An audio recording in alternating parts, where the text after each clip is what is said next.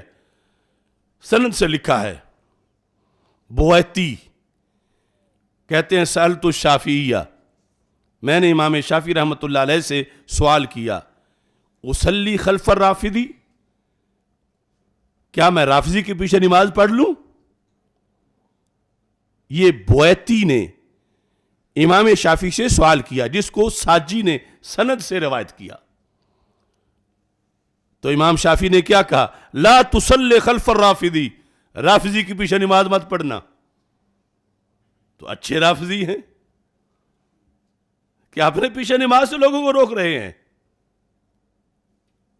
پوری تفضیلی کمپنی کو، عبد القادر شاہ، طاہر القادری، سب کو میری طرف سے وارننگ ہے. اس کا جواب دو مجھے کہ تم نے قوم کو گمراہ کیا کہ امام شافعی کہتے ہیں میں بھی رافضی ہوں. پھر تو امام شافعی نے تو نہیں کہا میں رافضی ہوں، انہوں نے تو کہا اگر ایسا ہوتا، لیکن ویسا نہیں ہے، لہذا وہ رافضی نہیں ہے، اور تم ان کے سہارے پھر رافضی بننا چاہتے ہو. ان کا تو یہ مذہب ہے کہ ان سے پوچھا گیا کہ رافضی کے پیچھے نماز جائز ہے؟ انہوں نے کہا لا تصلی خلف الرافضی، اور بات بھی سند سے ہے، محض عام کسی کتاب میں نہیں ہے. اور پھر ان سے پوچھا گیا یہ رافضی کیا بلا ہوتا ہے؟ یہ آپ کہتے ہو کہ میں نماز نہیں پڑھوں گا، تو پھر کتنا برا کیوں ہے؟ لکھا ہے، یہ نہیں کہا کہ رافضی وہ ہوتا ہے جو مولا علی سے پیار کرے. کہ من قال ان ابا بکر و عمر لیس بامامین فہو رافضی، کہ رافضی وہ ہے جو ابو بکر و عمر رضی اللہ تعالیٰ عنہ کو خلیفہ نہ مانے، وہ رافضی ہے. اب یہ لونڈے لونڈے خطیبوں کو پوچھو کہ کتنا دھوکہ دیا تم نے قوم کو. اور نعت خان جو جاہل ہے، بڑے تو علماء جاہل ہو گئے کتنے. کنویں کو مینار، مینار کو کنواں، زہر کو تریاک، تریاک کو زہر. یعنی جو رافضی ہونا اتنی بری چیز ہے کہ اس کے پیچھے اور تو کیا نماز بھی نہیں ہوتی. جب نماز ہو رہی ہو، وہ نماز پڑھ رہا ہو، اس کی نماز نماز نہیں. فتویٰ کس کا ہے؟ امام شافعی کا. امام ذہبی نے سیر اعلام النبلاء کے اندر یہ لکھا ہے، جلد نمبر 8 میں صفحہ نمبر 388 پر یہ لکھا ہے. اور پھر رافضی کا مطلب بھی لکھا ہے. یہ کہتے ہیں محبت علی کی وجہ سے بندہ رافضی بنتا ہے. امام شافعی کہتے ہیں صدیق و عمر کو خلیفہ نہ ماننے کی وجہ سے رافضی بنتا ہے. تو پھر امام شافعی کو خود پتا اپنے شعر کا یا ان کو پتا ہے؟ اور پھر مجدد صاحب کو پتا ہے یا ان کو پتا ہے؟ تو وارننگ ہے ان پورے لوگوں کو، یہ اس ساری گفتگو کا جواب دیں. جو روافض کا بیانیہ یہ دن رات بیان کر کے اہل سنت کو لوٹ رہے ہیں، توبہ کریں اس سے. میں نے بتایا ہے کہاں روافض نے لکھا ہے، وہ حوالہ میں نے دیا ہے. یہ بتائیں کہ سنی نے وہ لکھا ہو. اور پھر اہل سنت نے تو یہ لکھا ہے. اور پھر جن کے سہارے یہ چلانا چاہتے ہیں دھندا، ان کے شعر پڑھ پڑھ کے، ان کا تو یہ مذہب ہے.